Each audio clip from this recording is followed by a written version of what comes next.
Nalunod ang isang batang babae sa irigasyon sa Vintar, Ilocos Norte.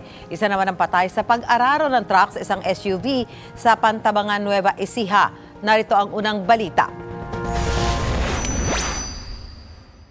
Inararo ng truck ang isang SUV sa Pantabangan, Nueva Ecija sa kasumadsad sa poste ng kuryente.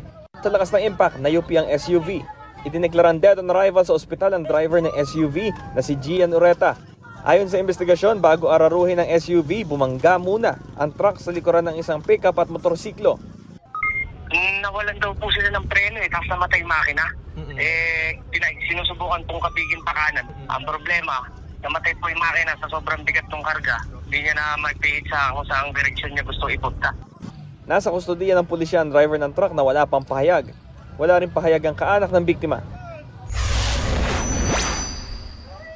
Sa Vintar, Ilocos Norte, patay ang batang babae na 6 na taong gulang matapos malunod sa irigasyon. Ayon sa investigasyon, naglalaro ang biktima sa tabi ng irigasyon na may lalim na 6 na talampakan. Nang siya'y mahulog, malakas daw ang agos ng tubig kaya hindi agad siya nakita. Ito ang unang balita, Bam Alegre para sa GMA Integrated News. Mauna ka sa mga balita, bisitahin at mag-subscribe sa GMA Integrated News sa YouTube. Sa mga kapuso abroad, samahan nyo kami sa GMA Pinoy TV at sa www.gmanews.tv.